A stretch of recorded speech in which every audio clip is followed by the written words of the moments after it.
Sí, señor, claro. En algún momento yo puedo hacer una pregunta al aire, digamos, alguien podría contestar si quisiera. Ok, gracias. Ya estamos en vivo, entonces podemos empezar. Errol, No veo a Janet, ya no va a participar. Okay. Listo. listo, Errol. Muy bien. Subsistema de bibliotecas de la Facultad de Ciencias Sociales de la Universidad Nacional. Mi nombre es Errol González Carvajal. Yo les voy a dar la presentación a esta actividad llamada Impacto de las prácticas machistas en el quehacer institucional. Red de Hombres por la Igualdad de Género del Sector Público. Buenas tardes a todos y a todas. Muchas gracias por acompañarnos en este conversatorio. Hoy con el tema Impacto de las prácticas machistas en el quehacer institucional, a cargo del señor Eric Quesada Ramírez, coordinador de la Red de Hombres por la Igualdad de Género del Sector Público.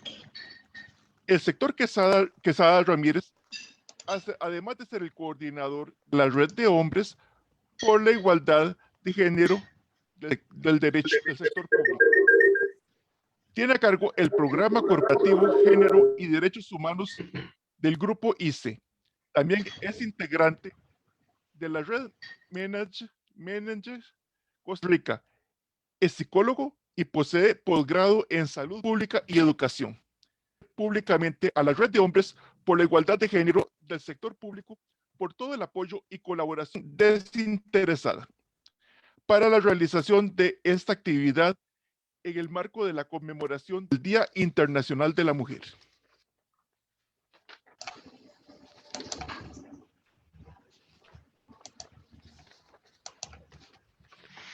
Listo.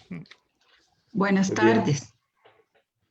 De parte del CICSO y de la Red de Bibliotecas de Ciencias Sociales, CIMPE y Relaciones Internacionales también, vamos a darles unas indicaciones importantes que debemos tener en cuenta para el desarrollo de este diálogo. Es una actividad participativa.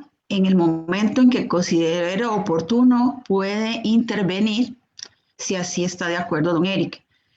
El experto llevará el orden de la palabra. También pueden realizar las consultas o comentarios a través del chat.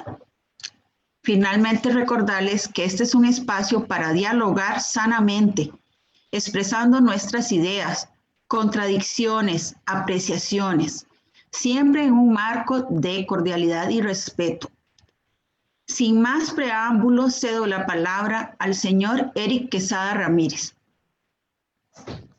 Bueno, muchísimas gracias. Muy buenas tardes. En nombre de la Red de Hombres por la Igualdad de Género del Sector Público, agradecemos verdaderamente esta oportunidad que se nos brinda para, en el marco del Día Internacional de las Mujeres, hablar un poco del trabajo que venimos haciendo desde hace ya 6 años. Voy a proceder entonces tal vez a apagar la cámara para mejorar el audio y pasar a presentar las diapositivas. Tal vez alguna compañera, si hay algún tipo de comentario que yo no pueda apreciar por causa de estar concentrado en la presentación, sí agradecería si alguien me puede ayudar un poquito en eso. Con mucho gusto, don Eric. Muchísimas gracias. Claro, Ahí se ve bien. ¿Estamos bien? Sí, ahí se ve bien. Sí, señor. Muchísimas gracias. Bueno, la Red de Hombres por la Igualdad de Género inicia en el año 2014. Un grupo de funcionarios públicos fuimos invitados por la Organización Internacional del Trabajo a llevar un taller sobre prevención del hostigamiento sexual en las instituciones públicas y pues nos percatamos que no había en el país una iniciativa conformada por hombres que tuviera como objetivo la igualdad de género, promover la igualdad de género en el plano institucional. Después de 6 años de trabajo, finalmente en diciembre de 2020 nuestra red fue oficializada mediante decreto ejecutivo y estamos pues recién iniciando una segunda etapa de nuestro quehacer, ahora con el acompañamiento del Viceministerio de Paz del Ministerio de Justicia. Bueno, tal vez para entrar de una vez en materia y compartir con ustedes algunos, algunos conceptos. No nos vamos a quedar en esto, solamente esta diapositiva, pero sí nos interesa mucho transmitir estas ideas y casi siempre lo hacemos desde un inicio para dejar claro cuál es nuestro enfoque, desde dónde es que partimos, desde dónde es que vemos las cosas y por qué hacemos lo que hacemos, ¿verdad? Bueno, planteamos que vivimos en una sociedad patriarcal, pero planteamos que ese patriarcado, ¿verdad?, que es el dominio del hombre o de los hombres, no es un asunto natural, no es un asunto, digamos, programado filogenéticamente, no es algo innato, sino que lo vemos como un asunto, como un producto cultural, ¿verdad? Especialistas en antropología nos hablan de 7.000, 8.000 años de patriarcado aproximadamente, pero sí se identifica un origen histórico, es decir, que no ha sido este modelo de organización social y cultural tan profundamente enraizado, ¿verdad?, en la psique individual y en la mente colectiva, no es algo, es algo que tiene un origen, es algo que tuvo sus inicios, ¿verdad? Y bueno, sigue siendo entonces al día de hoy un producto natural, cultural, perdón, aunque muy naturalizado, sumamente naturalizado, ¿verdad? Son tantos siglos de socialización patriarcal que todos sus principios y sus valores los hemos incorporado como naturales si reconocemos un origen cultural.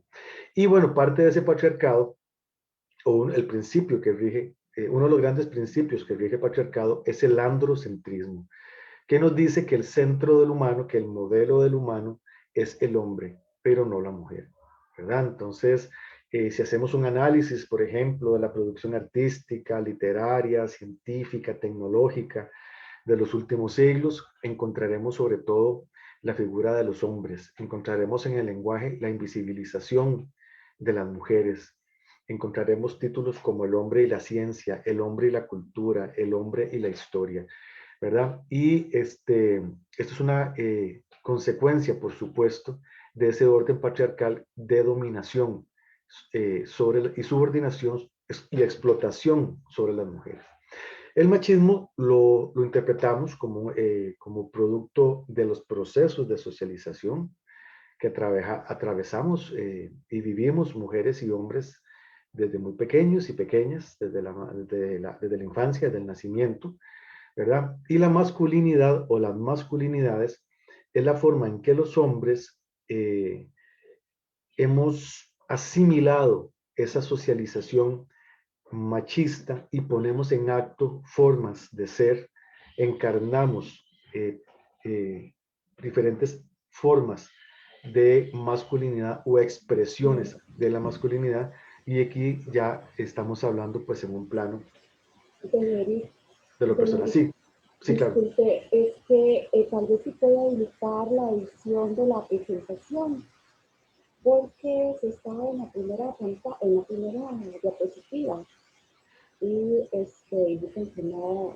está pasando lo que No está pasando. No, entonces tal vez habilitar ahí la edición. ¿La qué, perdón? La edición, es que en la pantalla parece que debe habilitar la edición y después tal vez ponerlo en modo de presentación. Habilitar edición, me dice, ok. Sí, ajá, correcto. Ah, perdone, no lo entendí. No, Okay. y después poner en tal vez modo de presentación para observar toda la pantalla. Sí. Bueno, vamos a ver, perdón un segundo. Creí que estaba No se preocupe. Ahorita lo y ahora acá abajo, el modo de presentación en la parte inferior. Sí, vamos a ver si es que no logro observar el icono de pantalla completa.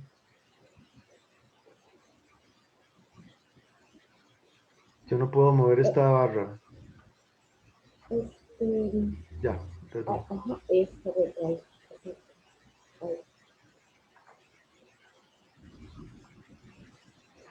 ahí. Ahora sí se logra, vamos a ver. Ahora sí. Ya estamos en la segunda diapositiva, ahí ya se puede observar bien. Sí, señor. Gracias. Bueno, le agradezco muchísimo. Disculpas por el inconveniente. Pues bueno, esta es la diapositiva la que les hablaba, ¿verdad?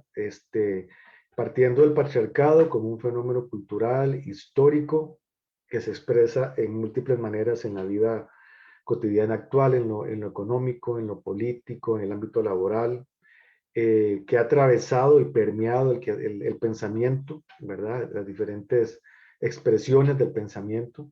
Las principales tradiciones de pensamiento sin duda han sido atravesadas también, la ciencia, el quehacer científico y las ciencias sociales también, por supuesto.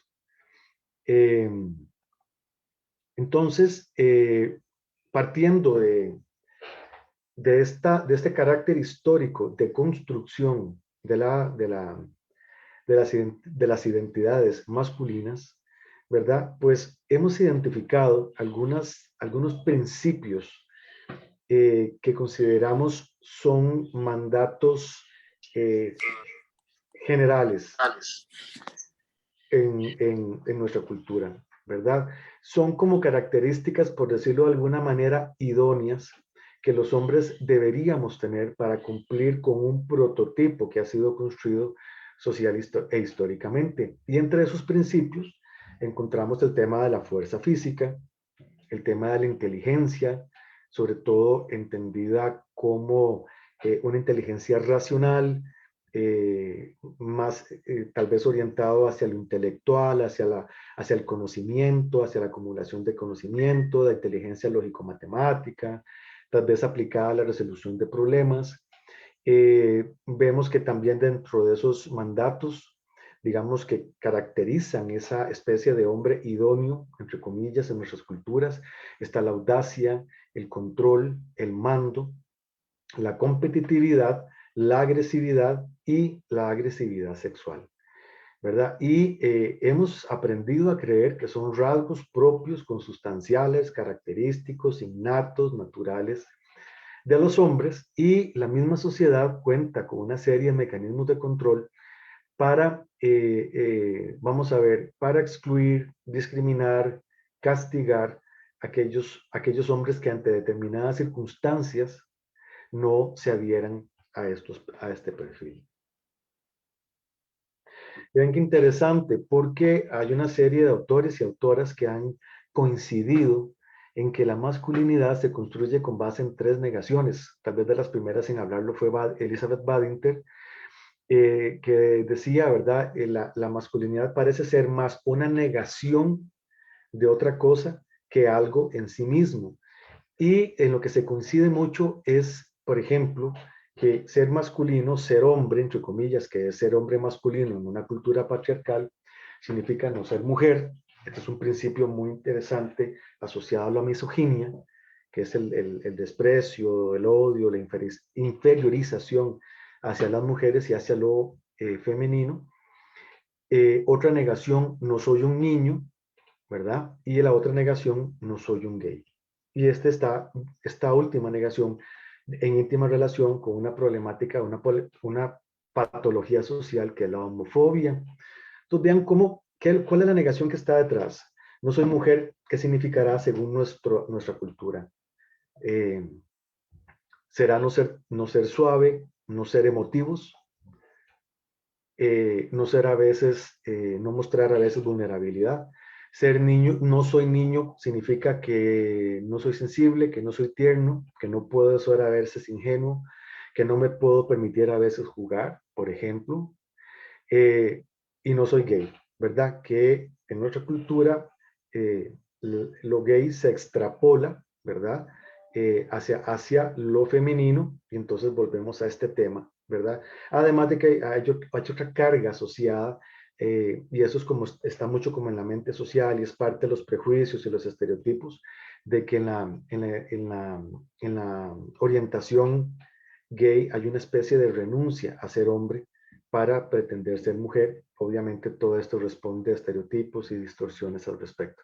Pero lo importante tal vez acá es cuando hablamos de estas tres negaciones, es decir, bueno, entonces, ¿qué es lo que la cultura nos está indicando que tenemos que hacer? ¿Qué es lo que se espera de los hombres, verdad?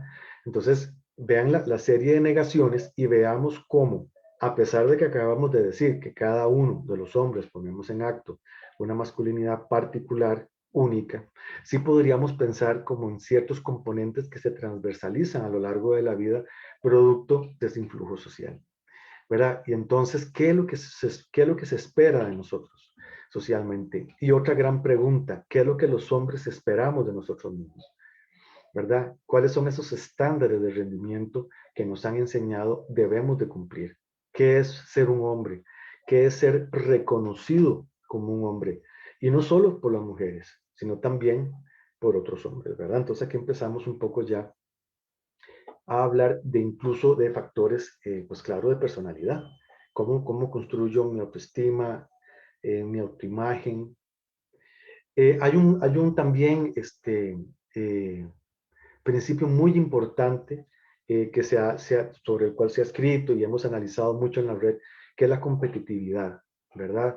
Hay una cuestión, un mandato que tiene que ver también con una forma particular de ejercer el poder, que lo vamos a ver un poquito más adelante, y tiene que ver con la competitividad, ojalá con la superioridad. Entonces esto hace que cualquier hombre a nuestro alrededor, casi que cualquiera podría convertirse en un eventual competidor. Eh, ¿Verdad? Ser hombre, ser más hombre, ser mejor, es ser más fuerte, es ser más potente, es saber más, es ser más inteligente, es ser más diestro, ¿verdad? Y en esto se establece una cuestión bastante complicada porque los estándares se proyectan hacia la afuera de la persona, ¿verdad? Y lejos de lo que podría esperarse como un proceso, por ejemplo, más sano y más adecuado, digamos, en términos de la evolución de la personalidad de la infancia, que tiene que ver con una sana comunicación, una sana gestión, administración y reconocimiento de las propias emociones, de las propias habilidades, ir construyendo una imagen realista y adecuada de nosotros mismos. Muchas veces, ¿verdad? Son referentes externos con base en los cuales construimos todos estos elementos, lo que suele ser, pues no pocas veces complicado, dado que los estándares de desempeño establecidos para los hombres socialmente suelen ser sumamente elevados. Y bueno, pues vemos cuestiones de la competitividad, si aterrizamos más en la vida cotidiana, ¿verdad? Analizamos el fútbol como una categoría sumamente interesante para analizar la competitividad y la rivalidad entre los hombres, el ejercicio del poder, dentro de los factores demostrativos externos, digamos, a los que les comentaba, les damos los hombres muchísima importancia. Está, por ejemplo, el vehículo que tenemos, si podemos tener un vehículo, el tipo de vehículo. Acá hay un tema que tiene también que ver con la relación con las mujeres, bueno, en este caso los hombres heterosexuales que se sienten erotizados por las mujeres, por ejemplo, ¿verdad? Y aquí, introduciendo un poquito un tema que vamos a ver más adelante, a la mujer, tal y como la construimos socialmente en su dimensión de objeto sexual. Y bueno, hay una serie de mandatos, ¿verdad? Que también tienen que ver, por ejemplo, con el hecho de que en algún momento, esto dentro de una comprensión, vamos a ver, heterocentrista de la realidad, es decir, donde vamos a partir que lo normal para los hombres es ser heterosexuales, es decir, que sientan atracción física, sexual y emocional hacia las mujeres, ¿verdad? Partiendo de esta premisa que no encierra evidentemente la totalidad de la diversidad de las expresiones que encontramos dentro de la sexualidad humana. Y pues posteriormente al tema del matrimonio, pues vendrá el tema de los hijos y las hijas. Y también hay una especie de mandato pues de tener una carrera laboral ascendente, sea cual sea nuestro oficio, nuestra ocupación, nuestra profesión, nuestra actividad económica, pues esperaría, digamos, de los hombres y muy vinculado al rol de proveedores una carrera ascendente. Y esto tiene que ver también muchísimo y se expresa muchísimo en el ámbito laboral cuando vemos las dinámicas que se establecen en torno al poder, las complicidades, los amiguismos, ¿verdad? Muchas veces para facilitar ese ascenso. ¿Ok? Bueno, vamos a ver algunos otros factores demostrativos de la masculinidad, ¿verdad? La fuerza física, bueno, ya hablamos de esto, hablamos de enfrentar peligros, ¿verdad? Hablamos muchas veces de, por ejemplo, hombres que tienen que usar toda una indumentaria de seguridad, ¿verdad? Para evitar accidentes y hemos presenciado, me ha tocado presenciar, digamos, equipos de técnicos que entre ellos se descalifican de manera muy, muy violenta, ¿verdad? Cuando alguno está siguiendo todo el protocolo de seguridad, se le cuestiona su masculinidad, ¿verdad? Se le trata de maricón bueno, y otros adjetivos, ¿verdad? Se le feminiza. Y aquí vemos el tema de la misoginia y la homofobia, ¿verdad? ¿Cómo cuestiono tu hombría? ¿Te feminizo o cuestiono tu orientación sexual? ¿Verdad? Entonces es un código terrible porque entonces entre los mismos hombres nos estamos llevando a situaciones de riesgo y son códigos sumamente complicados. Negamos miedos, hay otro mandato, digamos que mientras más mujeres, más hombres se es, y claro, hay que sustentar un lugar de poder sobre las demás personas, ya sea en el trabajo, en la familia o donde estemos, digamos que se considera idóneo poder ejercer este lugar, ¿verdad? Aquí tal vez no nos vamos a detener mucho, porque ya vamos a ir aterrizando en lo que pasa a nivel de nuestras instituciones públicas, por lo menos con base en la experiencia de la red de hombres, pero no podemos dejar de mencionar, ¿verdad? Sin generalizar, que estos mandatos y esta construcción hegemónica y no pocas veces tóxica de la masculinidad patriarcal nos lleva a una gradiente de control, autoritarismo y posesividad que se expresa en la violencia de género, se expresa en la violencia sexual y se expresa en la violencia intrafamiliar en todas sus expresiones, ¿verdad? Y por eso en la red, cuando se dice, por ejemplo, como estamos ahí mostrando, que el machismo mata, no consideramos absolutamente para nada que se trate de una exageración. Los datos, digamos, así lo confirman, los datos estadísticos, ¿verdad? Y no solamente con respecto a la violencia que se ejerce contra mujeres, niños, niñas, adolescentes y por ejemplo, personas adultas mayores, sino también en el sentido de la violencia intragenérica, es decir, la violencia que los hombres dirigimos contra nosotros mismos también en la vida cotidiana, ¿verdad? Y la violencia incluso que nos autoprovocamos a nosotros mismos. Y hay datos en el país muy importantes con respecto al suicidio, donde vemos que en promedio de cada 10 suicidios, 8, perdón, son cometidos por hombres. Entonces es un tema sumamente, es muy importante, pensamos que no se le ha dado la importancia precisamente que tiene el tema de la violencia, ¿verdad? En la construcción de la identidad masculina. Nos hemos quedado, incluso como Estado todavía, predominan las concepciones tradicionales el ignativismo, el naturalismo, la violencia en los hombres, el mito de la testosterona, y no hemos dado el salto a entender que eso es un problema histórico y que al ser histórico puede ser abordado, ¿verdad? Y debe ser abordado, por ejemplo, a través de políticas de género.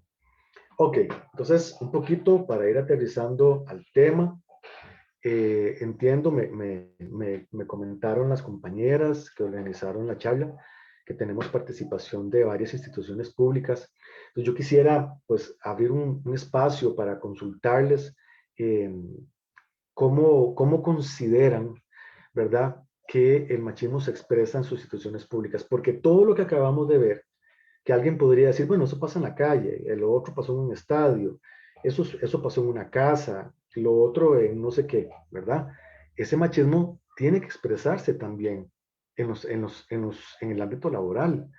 Recordemos que el machismo lo interiorizamos, lo encarnamos las personas, mujeres y hombres, ¿verdad? Entonces, ¿qué es lo que sucede? Que por donde vayamos, llevamos ese machismo. Entonces, tenemos que partir de que en las culturas organizacionales de nuestras instituciones tiene que haber una presencia ¿verdad?, de valores y principios machistas que se tienen que expresar en la cotidianidad de esas instituciones. Entonces yo quisiera, tal vez, si me permiten, abrir un espacio y escuchar lo que algunas personas que están hoy acá quisieran expresar al respecto.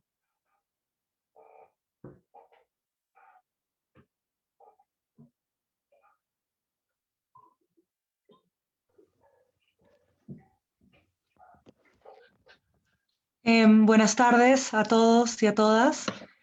Muchas gracias por el espacio, espero que me escuchen bien. Sí, yo algo cortito nomás, por ejemplo, hace poco, bueno, yo vengo de una fundación, yo soy de Perú, vengo de una fundación española que se llama Ayuda en Acción y bueno, por ejemplo, ¿no? Estamos contratando un nuevo personal de recurso humano. Estuve en una entrevista y una de sus preguntas fue cuántos hijos tenía la entrevistada y si el hecho de tener hijos y que la necesitaran iba a impedir que ella viaje con flexibilidad de acuerdo al requerimiento del TDR, ¿no? Y a mí me chocó mucho y cuando hablé con él me contó que en muchos sectores públicos y empresas donde había trabajado aquí en Perú era una pregunta bastante común, ¿no? Igual en su formato de recursos humanos, como detalle, así como edad, experiencia laboral, etcétera, tenía sexo para el tema de elegir si es que frente a cierta aplicación, cierto cargo, preferíamos si fuera hombre o mujer, ¿no? Ese tipo de elementos, de criterios que son bastante machistas y basados en estereotipos, impiden que podamos lograr la equidad en nuestras instituciones, ¿no? Gracias. Muchísimas gracias. Muchas gracias. ¿Alguna otra persona quisiera compartir tal vez alguna experiencia vivida como Marisu o algún comentario con respecto a cómo el machismo se expresa cotidianamente?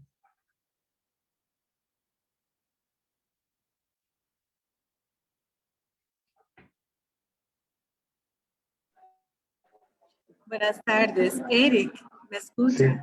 sí, le escucho.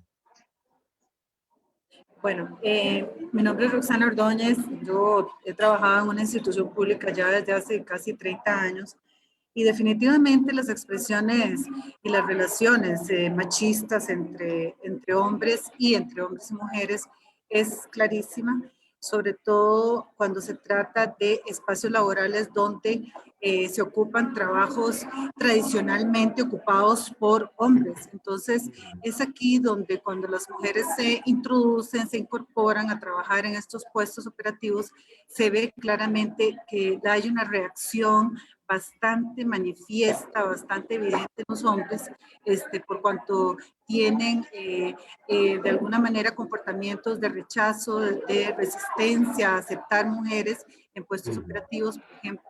La minimizan, la ignoran, no le dan el espacio, lugar, la escucha, no se respeta el criterio profesional de estas mujeres y hablemos de mujeres incluso a nivel de profesionales de ingeniería, que son bastante avasalladas, ignoradas, descalificadas incluso, no se les da su lugar.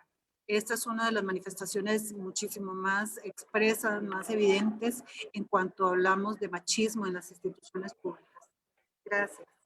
Muchísimas gracias, Roxana. Sí, definitivamente, ¿verdad? El machismo, que es, digamos, social o cultural, si queremos verlo así, se instala en las instituciones públicas como en cualquier otro centro de trabajo y se reproduce. ¿Y cómo se reproduce? A través de las propias prácticas que las mismas instituciones, ¿verdad?, instalan y se consolidan con el tiempo. ¿Qué es lo que pasa, verdad? Que por lo general las naturalizamos, como les decía, ¿verdad? Es propio, es conducta de hombre, es conducta de mujer.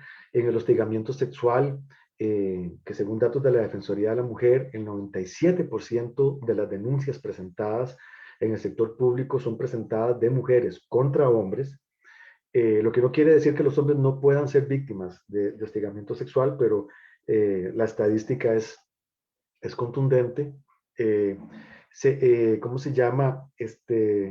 Vemos que hay una naturalización de ese tipo de conductas, ¿verdad? Es que, bueno, cuando usted junta a hombres y mujeres, es que el hombre por instinto, pobrecito, el hombre sexualmente agresivo, ¿verdad? Todas estas frases o afirmaciones desde el punto de vista de género son cuestionables, son desmontables incluso. Estamos hablando de evidencia científica, ¿verdad? Con base en evidencia y estudios científicos.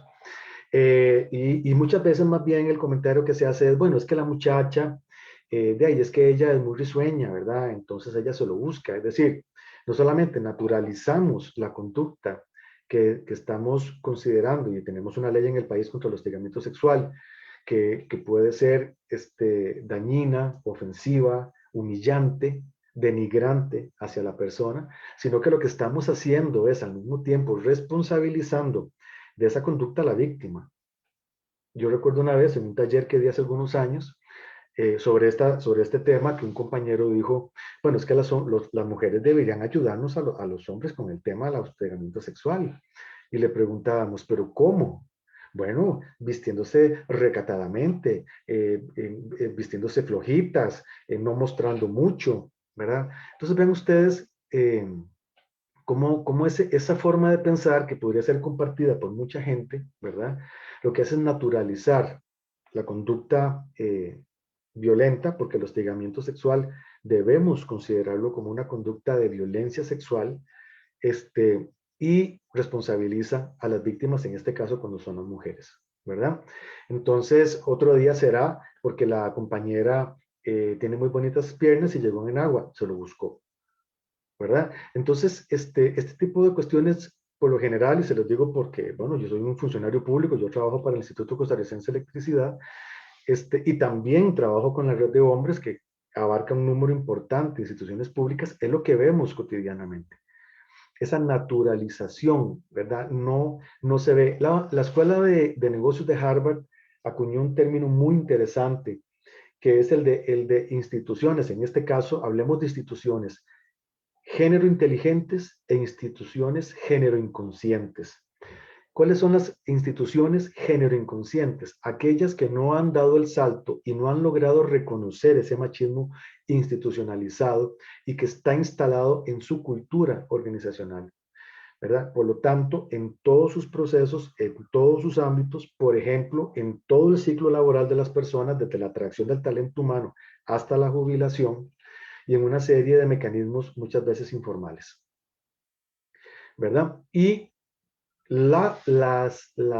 vamos a ver, los conflictos, el impacto negativo en general que tiene una cultura de este tipo también se ha naturalizado. O sea, ya se parte como de que las relaciones humanas en el plano empresarial o institucional van a tener un nivel de conflicto, ¿ok? Y lo dan por un hecho como natural. Las empresas o las instituciones género inteligentes, descubren que están instaladas en una cultura machista, que tienen que haber incorporado una serie de principios, estereotipos, como decía la compañera, machistas, y que esta cultura tiene que expresarse en todos los ámbitos de su crecer. Entonces, ¿por qué son género inteligentes? Porque descubren esto y toman las acciones para ir haciendo los cambios que se deben de hacer para ir erradicando con el paso del tiempo estas prácticas machistas, ¿verdad? Entonces, por ejemplo, existen los sistemas de gestión en igualdad que actúan sobre áreas estratégicas y neurálgicas de la institución para ir cerrando las brechas de desigualdad de forma sistemática y paulatina. Eso es una institución género inteligente, ¿verdad? Pero bueno, creo que todavía a nivel de Estado costarricense nos falta mucho trabajo todavía. Yo quisiera compartirles esta diapositiva. Esta diapositiva es producto de estos 6 años de trabajo de la red de hombres. En la red tenemos un taller que se llama precisamente Impacto de las prácticas machistas en el quehacer institucional.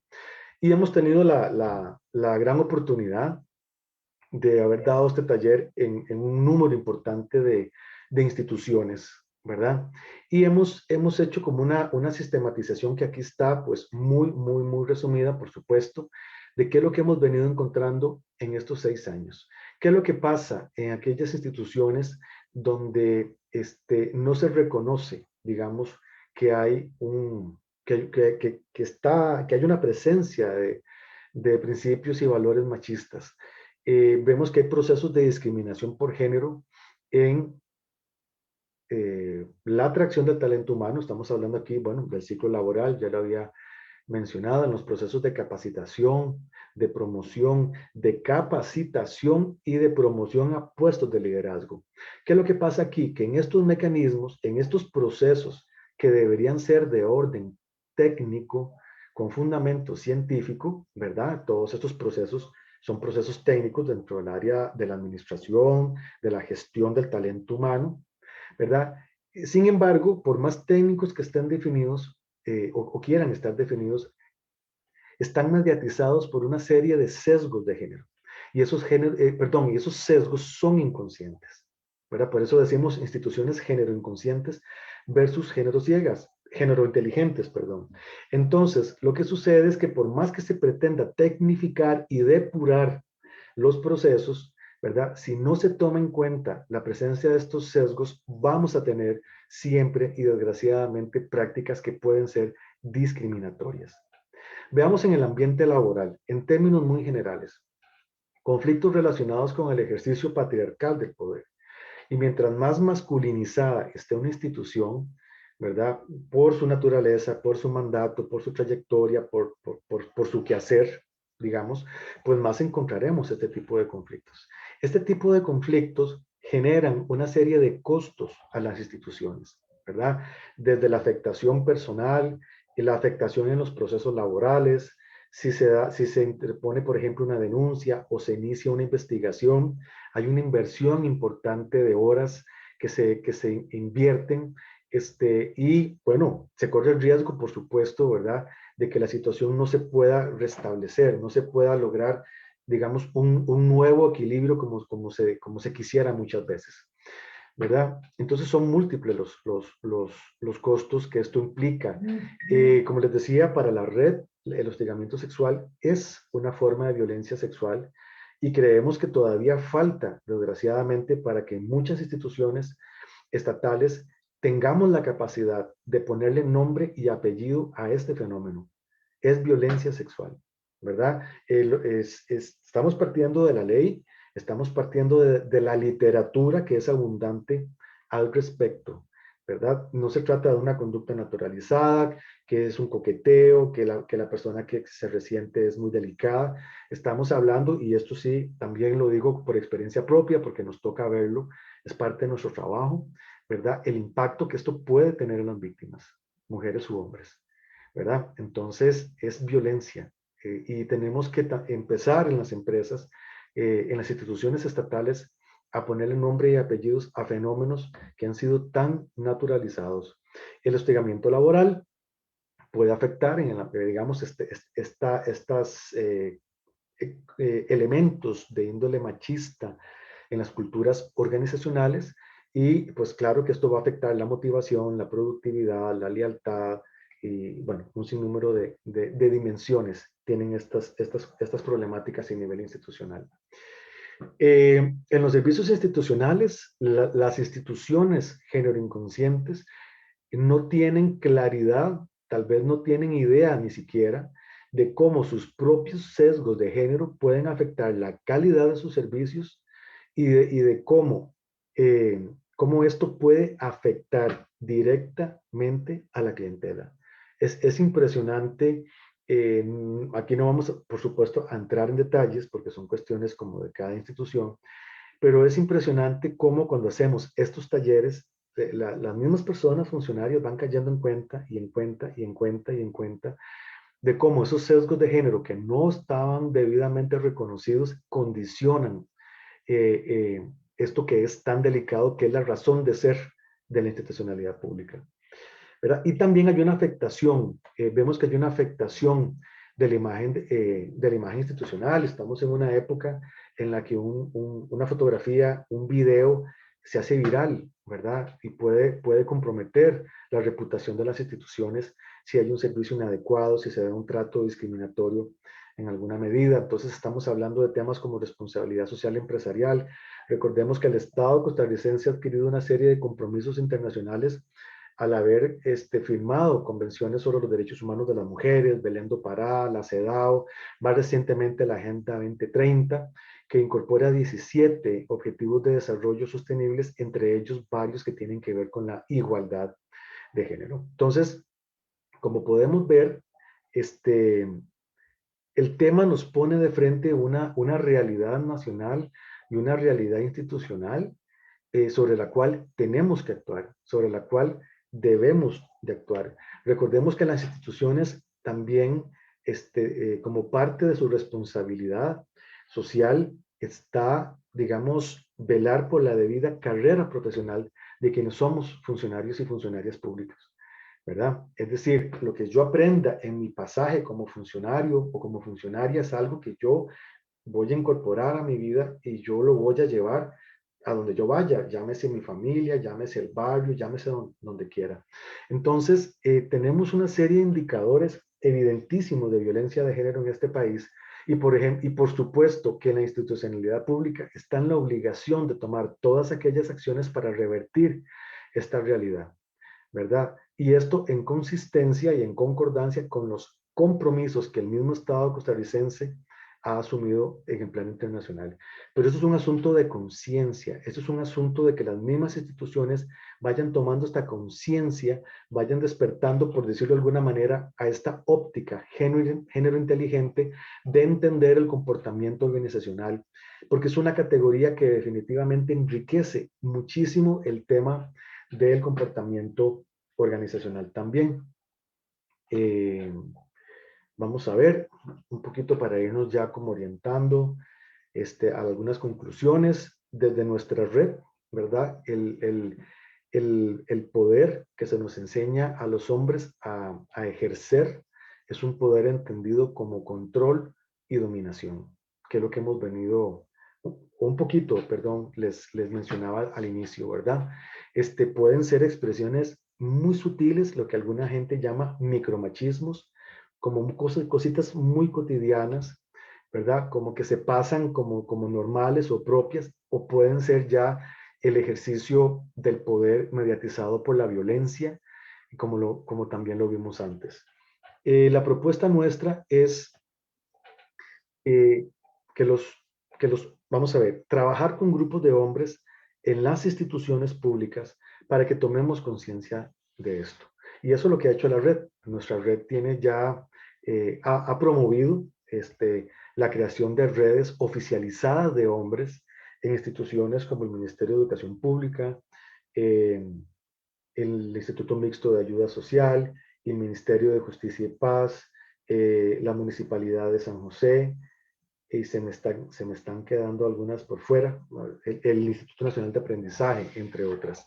¿Para qué? Para que los hombres trabajemos con hombres temáticas de género, para que nos reconozcamos los hombres como sujetos de género, porque hemos sido construidos, para que reconozcamos cómo es que se nos ha enseñado a ejercer el poder y para que también seamos capaces de tomar conciencia de cuáles son los costos que tiene para nosotros encarnar masculinidades hegemónicas y eventualmente violentas. Entonces, ¿cuál es el gran objetivo? Pasar de esa concepción de poder como dominación, como control, como superioridad, ¿verdad? Que está en la base de la construcción de relaciones humanas muy complejas, relaciones que buscan la subordinación, la explotación, ¿verdad? A pasar a comprender el poder con una capacidad. Vamos a ver, sería como decir, poder ser capaz, poder es ser capaz de construir relaciones de igualdad, ¿verdad? El poder como la capacidad para construir con quienes me rodean relaciones de horizontalidad y relaciones de respeto. Y estoy hablando, por ejemplo, con mis hijos, mis hijas, mis sobrinos, mis tíos, mis tías, mis parejas, mis hermanos, mis hermanas y mis compañeros y compañeras de trabajo, por ejemplo. ¿Verdad? Es romper con esa programación y les aseguro que se puede hacer. Es un proceso que probablemente, para quienes estamos en esto, llegamos a la conclusión de que es un proceso pues, que toma pues, toda la vida, que nunca se acaba, ¿verdad? Porque durante muchos años, fuimos criados de esa manera, pero es interesante ver cómo estos grupos y estos espacios para la reflexión permiten verdaderamente tomar decisiones y hacer cambios sumamente positivos para muchísimos hombres, y tenemos muchísimos casos, experiencias, testimonios, si se quiere, de lo que esto puede generar. Entonces, en el sector público particularmente, ¿verdad? Lo que queremos es llamar la atención, ¿verdad? Queremos trabajar con los mecanismos de género. Es importantísimo. Trabajamos, por ejemplo, con la red de unidades públicas de género. Es indispensable que este trabajo se dé de manera articulada, amarrada, ¿verdad? No puede ser un proceso independiente, es un solo objetivo, y nuestra pretensión es coadyuvar. Y una de las maneras en las que podemos coadyuvar es mediante estas redes de hombres que, articuladas y alineadas con los planes de trabajo y los enfoques de las unidades de género, buscan promover igualdad. ¿Cómo? Trabajando con otros hombres, ¿verdad? Que es lo que muchas veces no hay recursos. Las unidades de género suelen ser pequeñitas, en instituciones no hay, incluso no existen, ¿verdad? Tienen que haber, por supuesto, y una vez que existan, pues si los hombres podemos coadyuvar, ¿verdad? Es importante porque somos nosotros los que tenemos que trabajar con otros hombres, ayudarnos mutuamente, abrir espacios de reflexión, ¿verdad? Yo trabajo en el ICE. El ICE es una institución estatal y empresa. Entonces, como empresa, también dirigimos mucho nuestros esfuerzos a entender, por ejemplo, cómo una empresa que proyecte una imagen de igualdad y justicia social es una empresa que atrae el mejor talento humano, es una empresa que fideliza clientelas y atrae nuevas clientelas, ¿verdad? Si lo queremos ver así, y si lo queremos ver más allá del plano puramente financiero, lo vemos como un tema de responsabilidad social empresarial y como un tema de sostenibilidad, que son temas en los que indiscutiblemente las empresas y las instituciones tienen que comprometerse cada vez más. Y ahora que estamos en pandemia, ¿verdad? Que se ha observado y se ha determinado con claridad que las mujeres han sufrido una recarga, ¿verdad?, en sus funciones, porque son mujeres, y les voy a poner un ejemplo, tenemos compañeras, conocemos casos de compañeras que están teletrabajando, pero que al mismo tiempo tal vez tienen hijos e hijas pequeñas, tienen que estar al tanto de que pues estén, o por lo menos el año pasado, digamos que fue más fuerte, que estuvieran, digamos, llevando adecuadamente la clase también virtual, pero al mismo tiempo esas compañeras tienen que estar pensando en que van a cocinar, en que tienen que lavar, en que tal vez tienen que salir a hacer compras, en que tal vez tienen que ir a... Es decir, es el concepto que estamos utilizando mucho de la carga mental de las mujeres que son trabajadoras, ¿verdad? Que aparte de las labores propiamente laborales a las que tienen que dedicar su atención y su esfuerzo, tienen que estar al mismo tiempo pensando en otras responsabilidades. Esto es una sobrecarga. Entonces, para nosotros como miembros de la red, el tema de que aprendamos y reconozcamos la importancia de asumir las labores de la corresponsabilidad en las labores domésticas y de cuidado es fundamental. Porque en la medida en que los hombres participemos, y no digo los hombres que viven con su esposa, sus hijos e hijas, por ejemplo.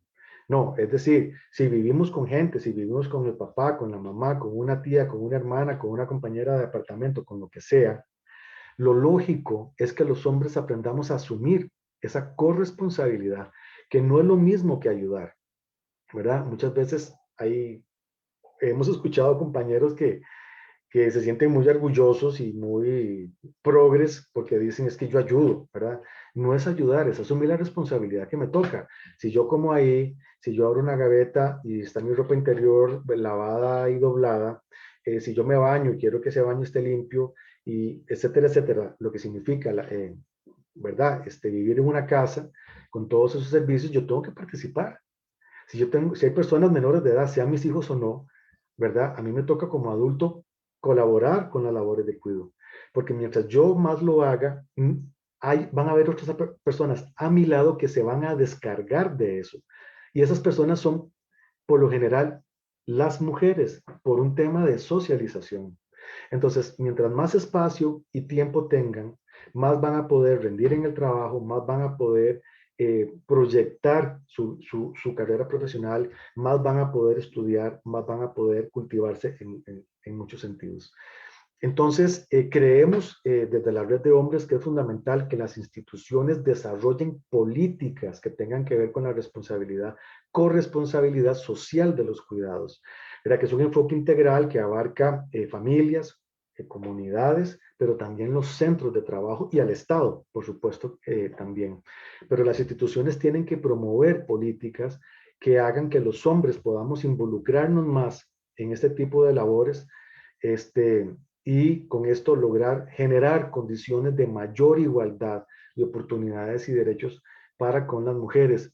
Hace unos días escuché a una compañera decir que era violento que una compañera, que una mujer tuviera doble o triple jornada de trabajo si había gente a su alrededor que no asumía las responsabilidades que perfectamente bien podía asumir, y a mí me parece que es cierto, es un abuso, es una injusticia y es una forma de violencia justificada en estereotipos de género. Y bueno, ya para ir finalizando, porque veo que estamos ya a 10 minutos, ¿cuáles son los objetivos de nuestra red? Trabajar con hombres y desde los hombres en las instituciones públicas. Por supuesto que esto también se puede hacer en el sector privado. Estas iniciativas tienen que ser público-privadas, tienen que ser integrales. Esto tiene que ser iniciativas pensadas para lograr un impacto social, y eso logra articulando esfuerzos. Y bueno, lo que queremos es trabajar con hombres para hablar sobre el impacto del machismo en la cultura organizacional, en el quehacer y el logro del mandato constitucional de las instituciones públicas del Estado costarricense. Y esto va a pasar siempre y por suerte también por una reflexión de nuestras propias masculinidades, los costos que pagamos, ¿verdad? Porque es cierto, tenemos los hombres privilegios con respecto a las mujeres. En muchas ocasiones nos cuesta reconocerlos y muchísimo más renunciar a esos privilegios, pero también hay una serie de costos que entre los hombres debemos de aprender a reconocer para saber cómo actuar. Promover la creación de redes institucionales, que es lo que les comenté, que es lo que sentimos que esa es desde donde se puede aportar constantemente al cambio cultural, ¿verdad? Los hombres organizándose, reuniéndose, generando acciones en coordinación con las unidades de género, abriendo espacios para más hombres. Y ven ustedes ahí, crear mecanismos de articulación de acciones con las unidades de igualdad de género de las instituciones, las comisiones institucionales de igualdad y no discriminación hacia las personas sexualmente diversas, porque en la red reconocemos que la discriminación es de género, pero también sabemos que hay una serie de personas que pertenecen a otras poblaciones que han sido y son actualmente discriminadas en nuestras instituciones públicas, no solo como parte del funcionariado, sino como parte de la clientela o de las clientelas de nuestras instituciones. También hemos logrado establecer una relación importante de comunicación y coordinación en algunos sentidos con el Instituto Nacional de las Mujeres, ¿verdad? Y también pues el objetivo ha sido y será seguir estableciendo estos mecanismos con dependencias estatales y no estatales, cuyos objetivos sean la igualdad de género y la inclusión e igualdad de la diversidad humana. Bueno, era pues un poco algunas ideas, porque bueno, el tiempo es cortito, se va muy rápido, pero la idea era compartirles qué es lo que hace la Red de Hombres por la Igualdad de Género, cuáles son nuestros objetivos, cuáles son nuestras propuestas, ¿verdad? Para impulsar la igualdad de género en nuestras instituciones. Estamos en el marco del Día Internacional, bueno, el mes, porque es el 8 de marzo, el Día Internacional de las Mujeres. Recordamos claramente que no se trata de una celebración, sino que se trata de una conmemoración. Hace muchos años, o sea, la fecha se elige precisamente porque hace muchos años en Nueva York, en una fábrica de en una manufacturera de ropa, una serie de mujeres que estaban reclamando por sus derechos laborales, murieron calcinadas porque se provocó un fuego con la intención de atemorizarlas, ¿verdad? Y el fuego se salió de control y al final murieron un número importante de mujeres. Entonces no estamos celebrando, es para recordar todo lo que nos hace falta como sociedad, como instituciones y como personas para que haya una genuina igualdad de derechos y oportunidades para las mujeres, ¿verdad? Para las personas que trabajamos en el sector público, es para recordar, una fecha para recordar todo lo que todavía hace falta a nivel de Estado, de sociedad civil, de empresa pública y de empresa privada y de institución pública también, para generar aquellas condiciones que les garanticen a las mujeres igualdad de derechos y oportunidades, el acceso a trabajos dignos, debidamente remunerados, ¿verdad? Lo que hace falta para que estos estereotipos de género que seguimos arrastrando como lastres como sociedad puedan ir siendo desarmados y desarticulados para que las prácticas institucionales sean cada vez más igualitarias, más justas y podamos pensar en que estamos construyendo en conjunto una sociedad más igualitaria para las futuras generaciones. Entonces, bueno, de mi parte, de nuevo agradecer y con esto estaría concluyendo la exposición. Muchas gracias, Eric.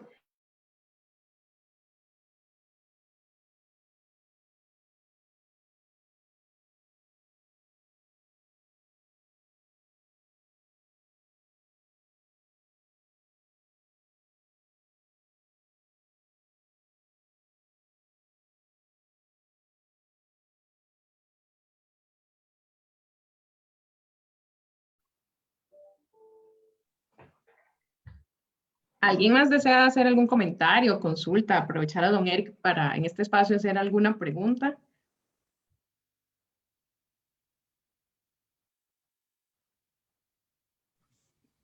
Yo, si fuera posible. Gracias. Sí, adelante, gracias. Gracias. Mi nombre es Mía Umaña y trabajo especialmente con grupos de mujeres. Y me parece muy interesante y realmente relevante el trabajo que ustedes hacen, don Eric, desde hace tiempo. Bueno, alguna comunicación hemos tenido. Pero vieras que a mí me preocupa un poco la situación. Era como la pregunta, digamos.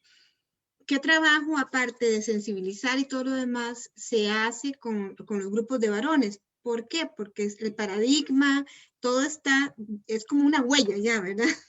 del ser hombre, ¿verdad? Entre comillas.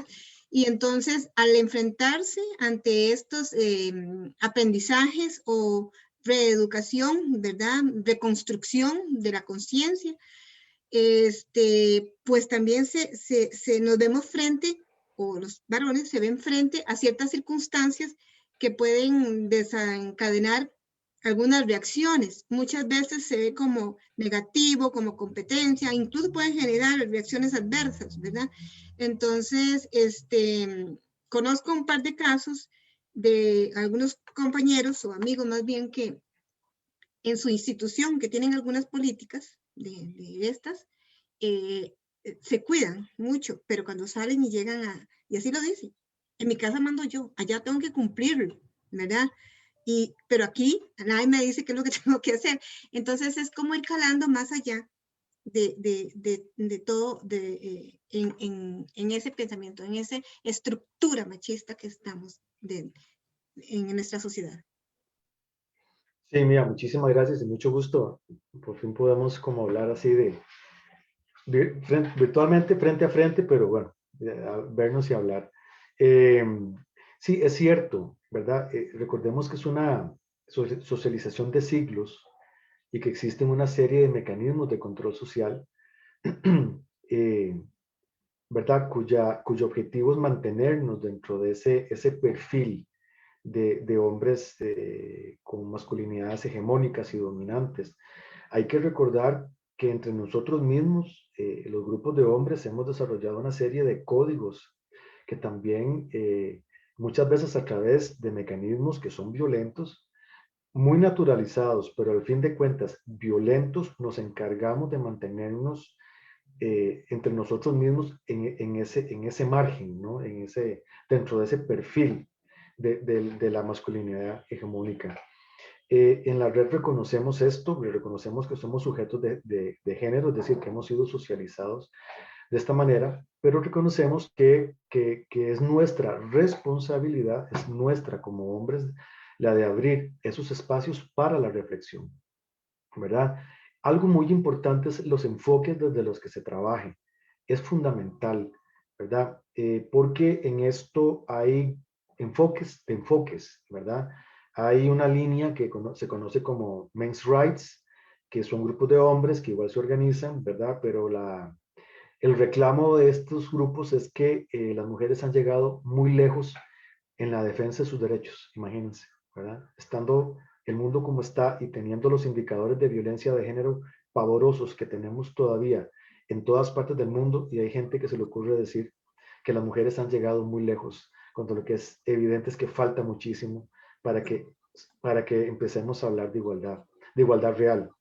Entonces, en el caso nuestro, en la red, nos enfocamos hacia lo que es el profeminismo, ¿verdad? No nos decimos feministas porque es un movimiento gestado desde las mujeres, para las mujeres y que convoca mujeres, porque no sabemos lo que es encarnar un cuerpo de mujer, ni sabemos lo que es haber construido una subjetividad de mujer, pero sí nos podemos identificar con las causas que propone el feminismo, porque al fin de cuentas, y como muchas de las mismas feministas lo han dicho muchas veces, al fin de cuentas los hombres de alguna manera u otra también estamos ahí a ser víctimas, digamos de alguna manera u otra también del patriarcado.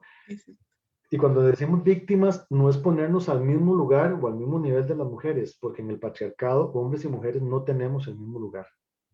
No es cierto, ¿verdad? Sí, los hombres arrastramos un costo por causa de encarnar y vivir en sociedades patriarcales, pero no podemos compararla con el lugar de explotación histórica, sistemática y de subordinación que han vivido y siguen viviendo las mujeres en la mayoría, prácticamente en todo el mundo. Entonces no vamos a comparar, no es justo comparar. Entonces es desde ahí que tenemos que trabajar y nos toca a nosotros, ¿verdad? Otro enfoque de hombres igualitarios, ¿verdad? Que significa un proceso nuevamente de reflexión permanente, interminable, no importa, de estar reconociendo nuestros estereotipos, de estar reconociendo nuestros sesgos conductuales, por qué actuamos de determinada manera, por qué discriminamos, por qué no damos las mismas oportunidades, ¿verdad? En el caso nuestro, ¿qué es lo que nos interesa? Cómo se expresa la discriminación en procesos, como les decía, que deberían ser muy técnicos y muy rigurosos, desde los procesos de atracción de personal, cuando hay estereotipos que están mediatizando ya ese quehacer, ese proceder, ¿verdad? Entonces, lo que consideramos a lo interno de la red, que ha sido como parte de nuestros procesos de reflexión, es que el apego a estos enfoques nos han permitido transitar un camino muy seguro, en un camino donde ya estamos acabados, ya somos hombres nuevos, no tiene nada que ver con eso, ni es un camino donde ya alcanzamos el conocimiento que había que alcanzar. Estamos en proceso de deconstrucción permanente, ¿verdad? Seguimos siendo padres, hijos, parejas, sobrinos, seguimos viviendo el día a día, seguimos enfrentando la misma violencia, seguimos siendo, digamos, socialmente incluso validados para ejercer conductas violentas. Se nos justifican todavía muchas conductas violentas, pero bueno, parte de ese proceso es tratar en la medida de lo posible de ser muy críticos con nosotros mismos, muy críticos, porque así hemos sido, ¿verdad? Y de empezar a construir con base en estas posturas, ¿verdad? Y desde ese replanteamiento, desde lo vivencial, de lo que podría ser una masculinidad más igualitaria, cómo podría ser una masculinidad solidaria, ¿verdad? horizontal, desde ahí trabajar con otros compañeros para que nos acompañemos en este trabajo y desde nuestro lugar en cada institución, desde nuestro quehacer, poder permear y llevar este enfoque, ¿verdad? No estamos inventando el agua tibia. El tema de la incorporación del género al mundo empresarial, a la gestión del talento humano, ya lleva mucho tiempo, por suerte, y tenemos experiencias nacionales e internacionales sumamente importantes que demuestran, ¿verdad?, que este trabajo es posible. Y no solamente es posible, sino que también ya tenemos información de muchísima calidad, sí, con datos duros, ¿verdad?, que nos hacen ver que apostarle a la igualdad trae una serie de ventajas para mujeres y para hombres, para las instituciones y para la sociedad. Muchas gracias, Eric. No, con mucho gusto, gracias.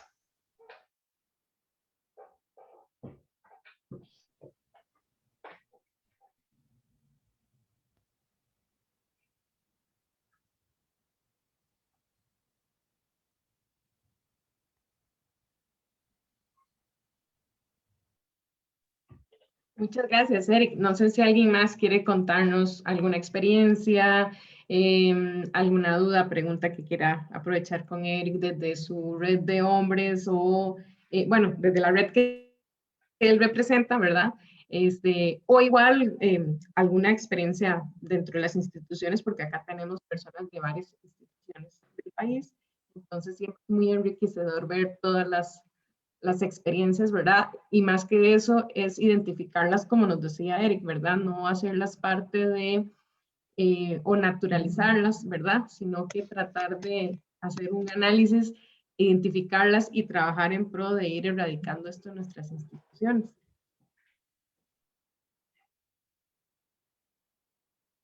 Nos quedan unos minutitos para alguna otra experiencia que quieran comentar, sino para ya ir terminando.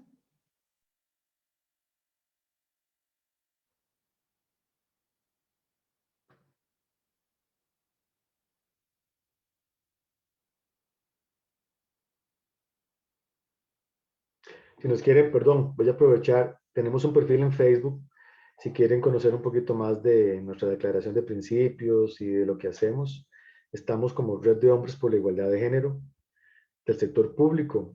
Entonces ahí pueden estar, si les quisieran enterarse un poquito más o estar al tanto, ahí estamos publicando con frecuencia sobre qué hacemos, los proyectos que tenemos y las actividades que realizamos.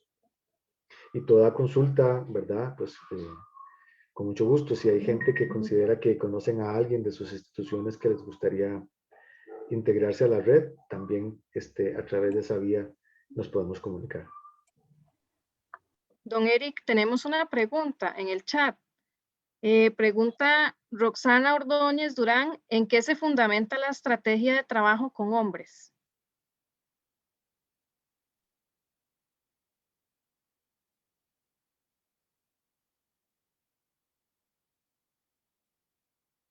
¿Sí me escuchan? Géneros, Sí. o el trabajo.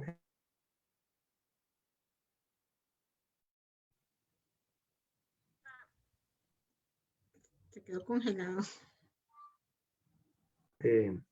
Entregar de cómo nos sentimos para expresar cuáles son nuestros sentimientos, cuáles son nuestros miedos.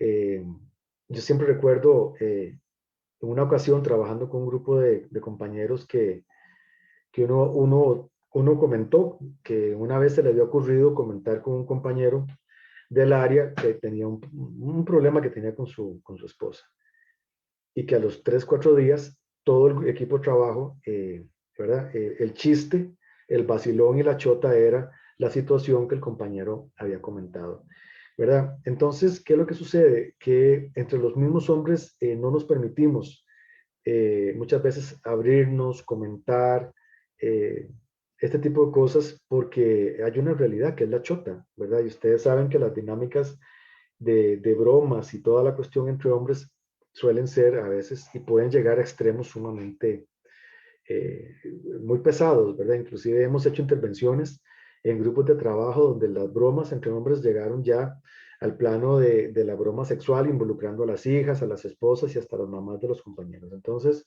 para que ustedes, pues, bueno, imagino que las personas que están acá y han trabajado con poblaciones similares, pues sabrán de lo que estoy hablando, pero es una cuestión compleja. Entonces, construir espacios donde estemos solo hombres, donde podamos generar confianza y esa confianza signifique que yo puedo hablar de lo que siento, puedo hablar de mis miedos, puedo hablar de mis temores, de mis inseguridades, sin que nadie me caiga encima, sin que se convierta en un chiste, sin que, ¿verdad? O sin que alguien llegue a darme consejos o a decir qué es lo que tengo que hacer. Esos son espacios privilegiados para los hombres. Son sumamente escasos. Entonces, es muy interesante porque lo que nos ha pasado cuando hemos trabajado con procesos de 2, 3, 4, 5 sesiones, es que a veces los hombres llegamos resistentes, a veces llegamos con portes como si estuviéramos enojados, a veces mandan a los compañeros, bueno, les dan la instrucción, tienen que ir a un taller y llegan enojadísimos, ¿verdad? Y es interesante porque con el pasar de las horas y de los días, conforme vamos construyendo este espacio de confianza, empezamos a ver cómo empezamos a hablar y empezamos a reconocer la importancia de ese espacio, ¿verdad? Y a veces las sesiones, llegó la hora de que había que terminar y seguimos, ¿verdad? Porque no hay espacio, son muy escasos. Entonces, el trabajo con hombres, yo diría que básicamente consiste en esto, ¿verdad? Abrir espacios donde podamos dejar de lado este montón de mecanismos de control, muchos de los cuales son violentos, para poder encontrarnos más allá de esas máscaras, más allá de esos portes, de esos perfiles de machos, y interactuar, ¿verdad? Más desde nuestras propias humanidades. Y yo creo que esto es algo que los hombres realmente agradecemos y agradecemos mucho. Desde ahí podemos trabajar cualquier cosa, ¿verdad? Vean, por ejemplo, el Instituto WEM, que trabaja a nivel comunitario, trabaja otras temáticas, pero es un modelo consolidado. WEM, cuando hacía reuniones presenciales en el local de San Pedro, podrían llegar 80 y 100 hombres un viernes a las 6 de la tarde, hablar de sus problemas, de sus dificultades, de sus celos, de sus conductas violentas. Entonces, estas reflexiones nos permiten, nos dan el poder, y este poder, si es un poder genuino, de actuar sobre nuestras propias conductas, de actuar sobre nuestro propio mundo emocional y de poder tomar decisiones para construir igualdad, para generar calidad de vida en nosotros y en las personas que nos rodean. Entonces es un asunto que a quienes nos engancha y probablemente de por vida, ¿verdad? Entonces desde ahí vos podés trabajar, por ejemplo, qué es lo que queremos a nivel institucional. Una vez que reconocemos toda esta dinámica, todo este impacto, ¿verdad? En nuestras vidas, y lo vamos reconociendo en la institución para la que pertenecemos, es donde vemos el gran potencial de impulsar cambios, de coadyuvar con los mecanismos existentes, cualesquiera que sean, ¿verdad? E impulsar esos cambios, hablando con otros hombres, ¿verdad? Desde nuestras áreas, impulsando cambios, permeando la cultura organizacional. Entonces yo espero haber sido claro, espero haberle respondido a Roxana, pero a mí me parece que este trabajo tiene un gran potencial y es estratégico generar confianza, poder generar un espacio de intercambio. Es un mundo muy nuevo, es novedoso para muchísimos de los hombres que hemos pasado por esto, y por eso quisiéramos que ojalá cada vez más haya más redes y más espacios para que los hombres podamos hablar de esto con mayor libertad y tengamos también y podamos ejercer también ese derecho a reconocer nuestro mundo emocional y a reconocer nuestro derecho, por ejemplo, a la sensibilidad, por ejemplo, a la ternura, por ejemplo, a la cercanía emocional con las personas que nos rodean.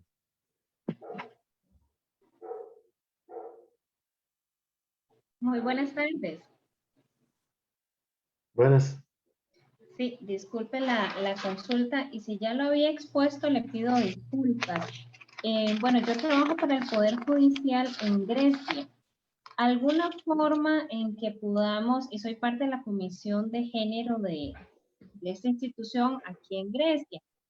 ¿Alguna forma de poder vincularnos con la red y gestionar algún tipo de charlas Sí, o actividades? cómo no.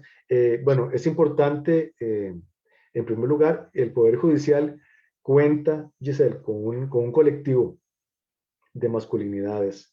Este colectivo lo coordina el compañero Cristian Mora Víquez. No sé si con esa información usted lo puede, lo podrá localizar a lo interno. Cristian Mora Víquez, él es, Psicólogo, me parece. sí, exactamente, sí, de la Unidad de Apoyo Psicológico, si no me equivoco, del OIJ. Entonces, siguiendo esta misma lógica del trabajo en redes, un primer contacto que podría ser muy interesante es contactar con él y ver desde la misma red de masculinidades del Poder Judicial si se puede responder a los requerimientos o a las necesidades que se tengan desde allá. Perfecto. En todo Muchísimas caso, gracias. uno con mucho gusto, si hubiese algún tema o alguna situación extra o adicional, Cristian la puede canalizar al mismo tiempo a través de la red, si él lo considerara necesario. Muchísimas gracias, de verdad. Con muchísimo gusto.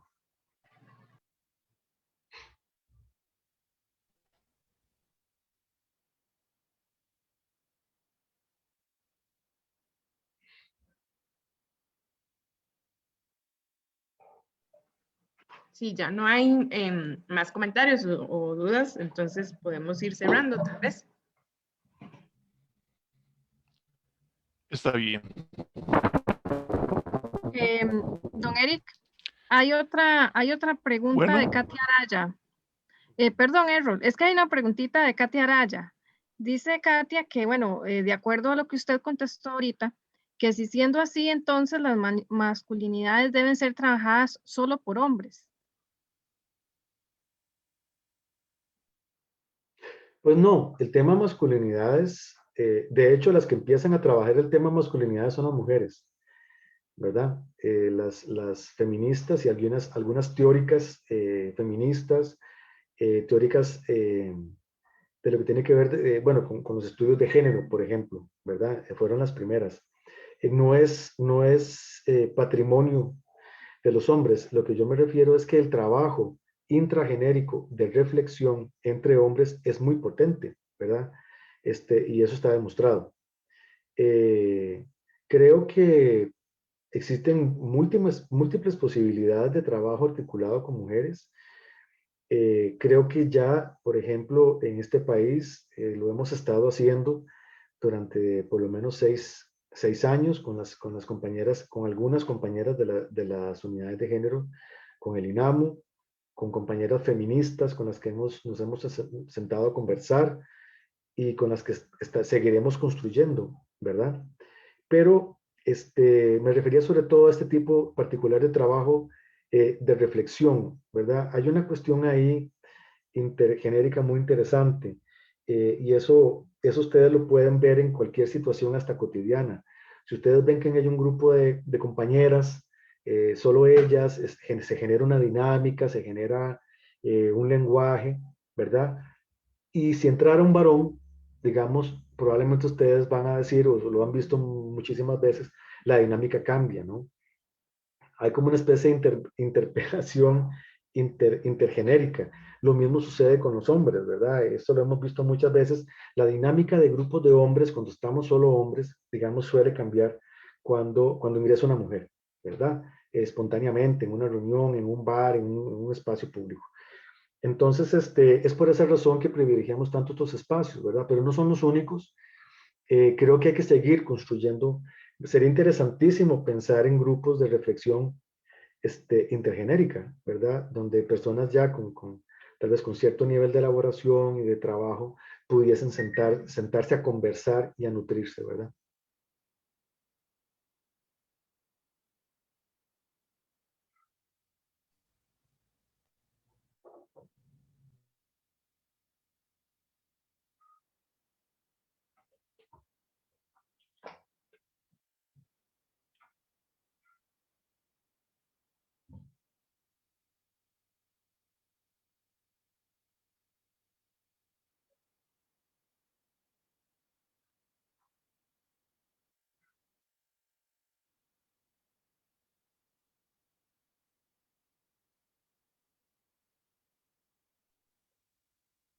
Ya ahora sí, ya no hay más preguntas.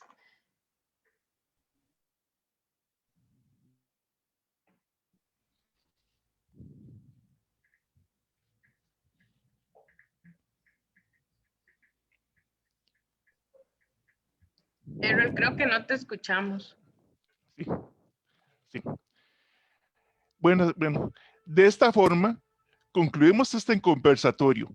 No sin antes reiterar nuestro agradecimiento a la Red de Hombres por la Igualdad de Género del sector público, representada por el señor Eric, y a las personas que nos acompañaron de distintas instituciones estatales del país. Muchas gracias y buenas tardes.